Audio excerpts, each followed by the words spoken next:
Hello, general psychology students. So in this video, I'm going to talk about schizophrenia and dissociative identity disorder, and then a couple of the childhood disorders, ADHD and autism spectrum disorder. And at the end of this video, we'll be done with all of the videos that I've made personally for Chapter 15, talking about psychopathology. So let's begin by talking about schizophrenia. I'm going to share the screen so I can show the PowerPoint slides for schizophrenia for this chapter. And here we go.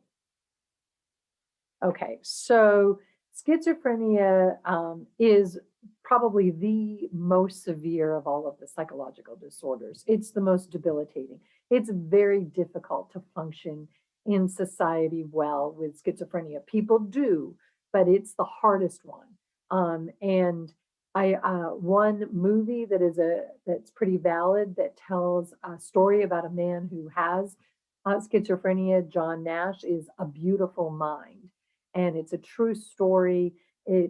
He has won a Nobel Prize for a theory he came up with in economics, and it's his true story. It's his memoir brought to life about what it was like for him to have schizophrenia. About half of all the beds in psychiatric hospitals are filled with someone with schizophrenia. So think about all of the disorders we've talked about. Half the beds are with this one disorder. So this is what I mean by when I say it's the most debilitating. If you have been diagnosed with schizophrenia, the fact that you're taking this class says that you have a very high functioning form of it. And so it doesn't mean that people with schizophrenia don't go to college or don't do well. John Nash won a Nobel Prize, but it definitely is debilitating. Most people who are diagnosed with schizophrenia are diagnosed between the ages of 18 to 25. So the symptoms and such don't show up till you're about a traditional college-age student. And so it's oftentimes when people go away to college that they realize that they have schizophrenia. So let's talk about schizophrenia. When we talk about it, we talk about there being positive and negative characteristics. And by positive and negative, we don't mean good or bad. We mean positive are things that are there that aren't normal, that are not there for people who don't have schizophrenia. And by negative, we mean things are absent. So someone who's suffering from schizophrenia will not have, it's like taken away, certain things that people who don't have schizophrenia do have. So let's start by talking about the negative things. These are the things that tend not to be true of people who, these are things that people who are diagnosed with schizophrenia don't have that the rest of the population does have. And just as a side note, schizophrenia is more common than I think people know. About 1% of people will have schizophrenia. So 1 out of every 100 people. So, you go to a movie theater pre-COVID days, maybe there are 200 people in the theater. Well, on average, 2 might have schizophrenia. So it's not that uncommon, really. I think it is by far the one that is the least well represented in the media. So often, almost all the time when I see the media portray schizophrenia, they almost always have the person be violent. And in reality, that's just not true. On occasion it is, and there are people who are schizophrenic who have schizophrenia who are violent, but there are lots of people with schizophrenia who've never acted more violently than someone without schizophrenia. So I don't want you to think that it's as correlated with or there's so much violence with it, because that's just a myth. It's not true. Okay, let's start going through these negative things. So one thing is flat affect.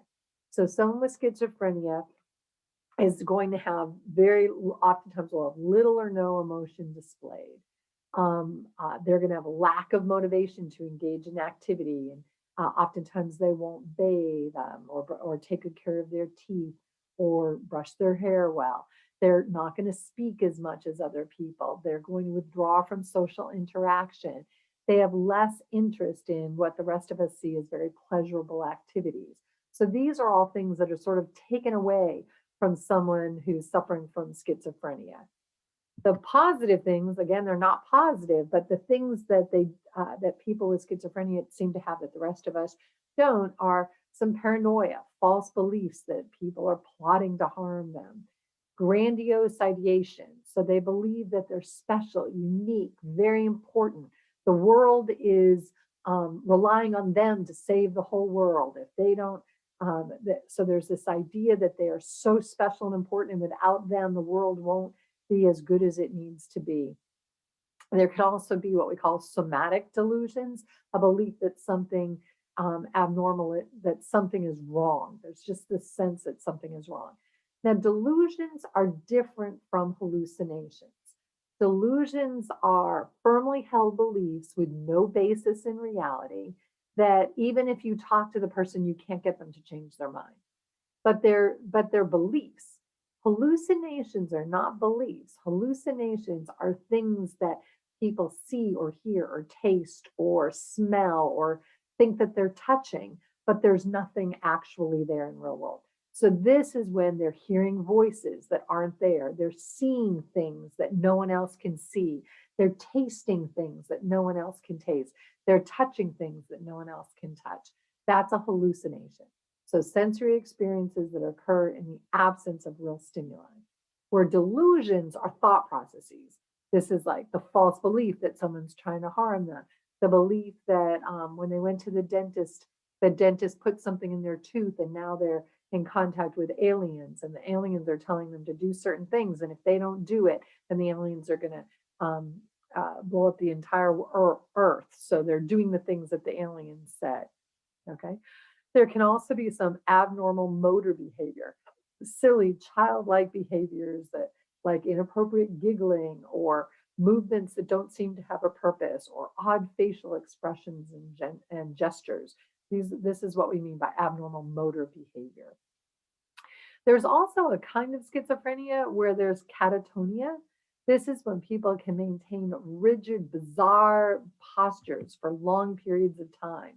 So here's some pictures of people with catatonia. So this woman is standing this way, sometimes for hours, not moving at all. They seem catatonic, we'll say. And so with schizophrenia, you can have any number of those symptoms, characteristics. You wouldn't have to have all of them to get the schizophrenic diagnoses. And the causes of them, there seems to be a huge genetic component to schizophrenia. If one identical twin has schizophrenia, there's almost a 50% chance that the other twin will have it too. Your likelihood of getting schizophrenia is 6 times higher if one of your parents has schizophrenia. Even though that's only 1% in the general population, it's much higher if you have a parent or an identical twin with it. So we definitely believe that there's a strong genetic component to it. And we can see how the people who have been diagnosed with schizophrenia, how their brains are actually different than people's brains who don't have schizophrenia. There's some structural abnormalities. There's less use of some frontal lobes. There's some deterioration of some brain tissues. Also seems as though their dopamine plays a role. There seems to be either an overproduction of dopamine or too many receptor sites for dopamine. That's one of those neurotransmitters that we talked about in chapter 2. So when you think of schizophrenia, I hope you think of it as a brain disorder. The way when you think of diabetes, you think of it as a pancreas disorder. And so, or the way you think of heart disease is a disorder of the heart.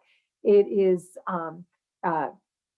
it's a brain dysfunction, and we can treat it very well with medication. There are many medications that work really well for schizophrenia. So you're going to see, I have a video that I really want you to watch of a psychiatrist who's one of her missions is to create videos about different disorders. And so I've posted right after this her talking about schizophrenia, and we'll go through in great detail all of the symptoms and what needs to happen in order for you to get the diagnosis of schizophrenia. I've also posted just a short clip of movie, and it's an actor's portrayal of schizophrenia. Now, again, they conflate it with aggression and violence, which I don't like. But I do think it's a good clip for you to see a portrayal of someone with schizophrenia. Um, you'll be able to see a lot of the symptoms in this actor's portrayal. So it's from the movie The Soloist. So I recommend you watch that. More than recommend. It's really, I have it as part of the required videos to watch for you to get a sense of schizophrenia. I believe that watching that video and looking at the symptoms and hearing the psychiatrist talk about the symptoms, all of that together, especially if you've read the textbook, will really help you to remember it and help you be able to succeed on the exam. Because this is a lot to remember in this chapter. There's a lot of different things, and it's very easy to get them confused. What is the difference between a hallucination and a delusion? And is that part of bipolar? Is that part of schizophrenia? And it would be really easy to get this all mixed up. So I've tried to add a lot of videos in here that are not just of me, so that you'll have to help you memorize the material better, help you do better on the exam. Okay, let's move to the dissociative disorders now. So with the dissociative disorders, there's a separation of critical parts of the personality that normally work together. We've got 3 different kinds that we're going to talk about. Dissociative amnesia. This is extreme memory loss. It's usually caused by extensive psychological stress. And the person will forget their identity and all of their autobiographical experiences. In other words, they wake up one day and they don't remember who they are or anything about their previous life. And there's been great, movies made about this. Soap operas, it seems like always someone will get dissociative amnesia. It's very infrequent. Very few people get dissociative disorder. And it usually happens after some tragedy. Then this dissociative fugue. This is the development of amnesia coupled with a desire to run away from home or flee. Oftentimes, or most of the time with dissociative fugue, the person doesn't just wake up one day and realize and can't remember who they are, what happened to them. Instead, the person wakes up almost in another state, in another geographical location, and they have taken on a new identity, and they kind of forget their old identity and what happened before, and they're in a new place. Oftentimes, this is brief, and all of a sudden, they'll wake up one day and remember who they are and where they come from and what was going on here. Again, very, very, very rare, but a thing that soap operas, really key in on.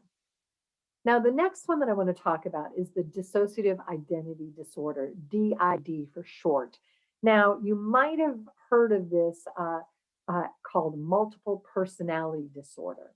So there's a famous movie with Sally Fields called Sybil that is about someone with, at that time it was called multiple personality disorder. There's lots of books about it, 3 Faces of Eve, a lot of things. So with dissociative identity disorder, there are 2 or more separate personalities within the same person. It's very rare. It's somewhat controversial. Some people believe that it's not true, but it is in the DSM-5 as a real disorder. The reason why some believe that it might not exist is that it rarely is seen outside of a treatment facility. So it's rare that someone is going to say to a friend, now I'm going to have you meet Betty, like my other personality. But that has happened under hypnosis in a psychiatrist's office. So people wonder, is it real, the fact that it doesn't seem to ever show itself outside of a therapeutic setting? So all of the people who have been diagnosed with it, not all, many of the people who have been diagnosed with it have had severe childhood trauma. When I've read my reading on it is, I don't even like to call it trauma. It's in my mind, it's torture. Severe childhood torture can lead to sexual abuse, severe physical abuse, and neglect can lead to dissociative identity disorder. And the personalities oftentimes are unaware of one another. One personality might know that the others exist, but several of the personalities don't know that they exist.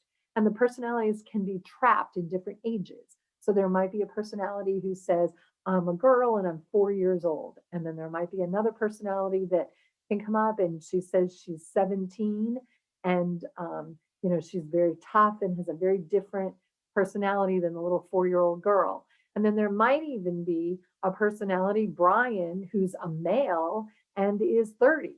So they're different ages. They can have different sexes. Oftentimes, physically, they'll wear their hair differently, act differently. They can even have different allergies. So there can be one that's allergic. One personality is allergic to fur, and the other one loves to wear fur coats. Some will need like one personality needs eyeglasses to read, and another personality can read without eyeglasses fine. Even so, it's a very rare disorder, but it's intriguing and interesting. And so I've posted some videos in the supplementary information about DID, about dissociative identity disorder, just because it is so fascinating. Students like to learn more about it. Okay. Next, I want to talk about personality disorders, and there are many personality. There's 10 that that's in the DSM-5, many that exist. So they're rooted in childhood. The disorder must span several years in order to get the diagnosis of having a personality disorder. These seem to be the most resistant to treatment. So the personality disorders are hard. Most of them, we don't have drugs that we can give you that seem to work. And the psychotherapy, the talk therapy, it can be very helpful, but it's hard to treat. And these are hard. About 9% of the US population suffers from a personality disorder, and the most common ones are avoidant and schizoid. That what we think is the most problematic ones are borderline and antisocial. So let's talk about antisocial, since it's so problematic for our culture or for our society, for our communities. So oftentimes when I say to someone, what do you think antisocial personality disorder is? People will say, oh, I bet the person is antisocial. I bet they don't like going to parties. They spend tons of time alone. Maybe they're playing video games all the time. They're just not into social interaction, and they don't really like people very much. That is not antisocial personality disorder. Sounds like it might be, but it's not. With antisocial personality disorder, oftentimes the people with this disorder are very charming and socially skilled, but they show no regard for moral and ethical rules of society. To them, people are objects that help them get what they want, and they can be very manipulative, and they don't care. So about 2 to 4% of the adults in the United States seem to have this, much more common among men than women. Often they're intelligent, often very likable and charming, but they are manipulative, deceptive, they lack empathy. And because they lack empathy, they lack remorse. They think it's totally fine for them to steal from you and pretend to be your friend. They think that that's totally okay because they want your money. And so they're going to rip you off blind, and there'll be no remorse for it because in their mind, they haven't internalized the moral and ethical rules that the rest of us live by. So lying is okay as long as it gets them what they want. Stealing is okay as long as it gets them what they want. And so manipulation is completely allowed as long as it gets them what they want. So there seems to be a real genetic predisposition with this. We get this from those that have been in prison. Those with antisocial personality disorders in prison seem to have different testosterone levels than people who are in prison and have not been diagnosed with the antisocial personality disorder. We think, although there seems to be a genetic predisposition, early child abuse or neglect may cause a trigger of it. And there really seems to be a low level of activity in the prefrontal cortex, low levels of autonomic nervous system response also, which may help them to feel less empathy. Because when the people who aren't diagnosed with this, if we watch someone being hit, we cringe and it hurts to see someone being hit because we have empathy for that person. But if their prefrontal cortex and their autonomic system is slow to respond and lower, when they're watching someone get hit, they don't have that response. And those responses help us to be empathetic. So antisocial personality disorder, oftentimes they're very social, very, very social, charming, smooth operator. But they're antisocial in that they are not good for our communities because they'll lie and cheat and steal without giving it a second thought. Doesn't bother them one bit. Borderline personality disorder is another one that is problematic for our society. This is a pattern of instability in interpersonal relationships, self-image and emotion, lots of impulsivity with this. It's not even 1.5% of the US population has this, so it's pretty rare. This one seems to be more common in females. And what happens with this disorder is there's oftentimes a frantic effort to avoid being abandoned. Sometimes there's some self-damaging impulsive behavior, reckless sex, use of drugs, drinking, spending a bunch of money. There can be cutting and self-mutilation. Again, there seems to be a genetic predisposition toward this disorder. Borderline personality disorder, for whatever reason, it is one of the really tricky ones as far as treatment goes. And so if you believe that you have borderline personality disorder, or you think your sister or mother or a friend has it, this is one that you really want to pick out a therapist who specializes in it. There are several therapists who say, ooh, this is just too tough for me. And so you want to find someone who's really good at dealing with people with borderline personality disorder. Okay, and there are other disorders here. I think when most of us hear the term, oh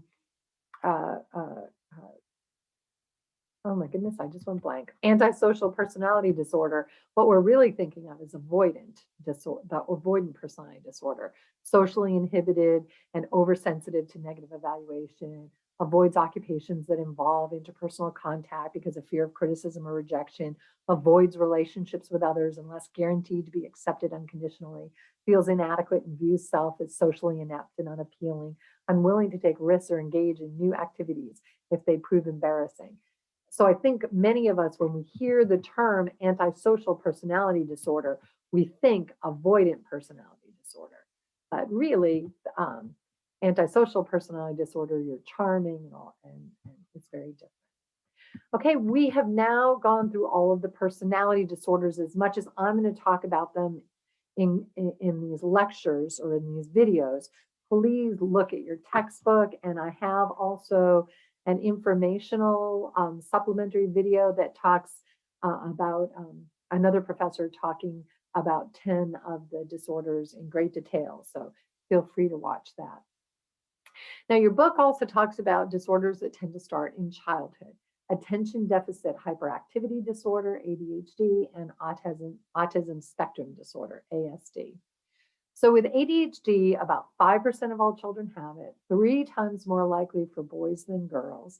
And what happens with ADHD is that there's lots of inattention. It's hard to stay focused the way that a person wants to stay focused. And so both of my children and my husband have ADHD, all have been diagnosed with it. And the way they talk about it, and from all that I've read about it, I really think it's misnamed. Attention deficit sounds like there's a deficit in attention, like you can't pay attention to something, but that's not really what it is.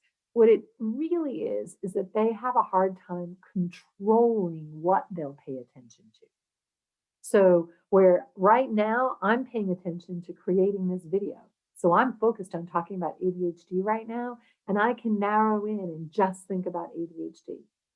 Someone with ADHD can talk about this, but then their attention is going to go to something else and to something else and to something else. So to keep talking just about ADHD, they have to constantly move their attention back, and it takes a lot of cognitive effort for them to stay on task. If you talk with someone with ADHD, oftentimes it seems as though they don't move, like one of my friends says, they don't move from A to B. They take the scenic route. They're going to talk about this and this and this and this and this and this, and then they get back finally to what they to the end of the story, so to speak. So ADHD, it's almost as though they have less control on what they're paying attention to. There are times where my son and my husband, they can spend 4 hours learning a piece of music. I can remember one night my son was glued on the piano for more than 4 hours, just intently paying attention on this song, trying to get it down until he finally got it down. And then he could pay attention to something else. When I would come in and say, dinner's ready, it's hard for him to hear that. When I'd come in and say, it's time for you to start studying for your chemistry test, remember you got your chemistry test tomorrow, it was hard for him to pull his attention off of this song and into something else. So, and then other times it was hard to stay focused on what he was trying to focus on. It's almost like their attention goes wherever their attention goes. Now, the great thing about ADHD is because your attention goes wherever it goes, you end up being some of the most creative, entrepreneurial, amazing people. So because their minds are kind of flitting from thing to thing, they can put things together that other people wouldn't normally come up with. And so there's a man named John Hollowell. I have a short video of him in the informational, supplementary, optional videos. He's written a book, Delivered from Distraction. He's got ADHD himself. He's a psychiatrist who went to Harvard. So you can see people with ADHD can have very high functioning, successful lives. My husband's a bank president with ADHD, went to law school and was a lawyer in Dallas for 5 years before we moved back here to his hometown. All with ADHD. You can have great, you can be high functioning. Where was I going? I sound like I have ADHD. In the Delivered from Distraction, Dr. Hollowell talks so well, I think, about the positive aspects about having ADHD and how it really comes with a lot of good stuff too. But as my daughter reminds you, she says, Mom, you always told me it was our superpower. And now that I'm doing research on ADHD, it's not a superpower. There are a lot of negative things about it too.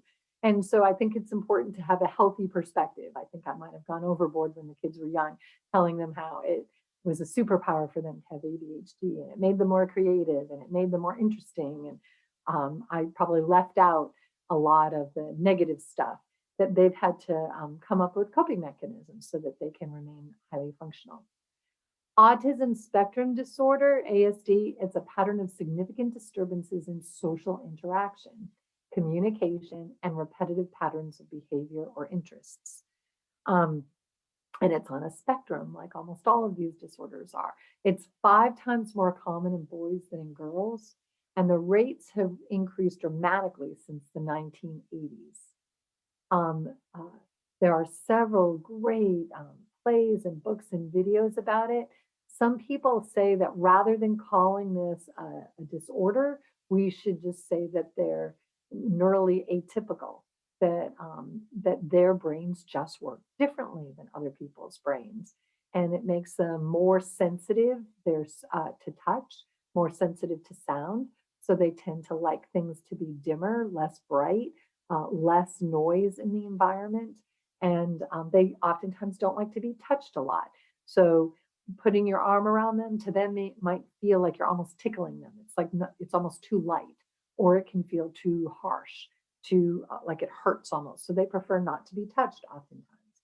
So autism spectrum disorder, I'd like you to read about that in your text. I also have some videos, or one video that you can watch in the optional videos to give you more information about it if you think you or someone in your family or friend group may have it. Okay, we have now finished this chapter. If you have any questions, please email me, maryd@cameron.edu or marydz@cameron.edu. Both work. Remember, all of these disorders are to some extent on a spectrum, and they have very huge physiological components to them. So please refer to it as a person with a disorder or with this situation in their life, rather than thinking that this becomes the defining characteristic of this person. And hopefully, learning about these disorders makes them less scary and more like diabetes or asthma or heart disease. Yeah, something you might not want to have, but you can live a totally functioning life with it. So we need, as a community, to help people create lives that they can be productive in and manage these disorders well. And making them feel guilty or ashamed or embarrassed about having a disorder is not in our community's best interest. So hopefully you'll be one of the people who get rid of the stigma toward mental health issues. Okay, that's it for week 6. Next week, we'll cover the treatments for mental health issues.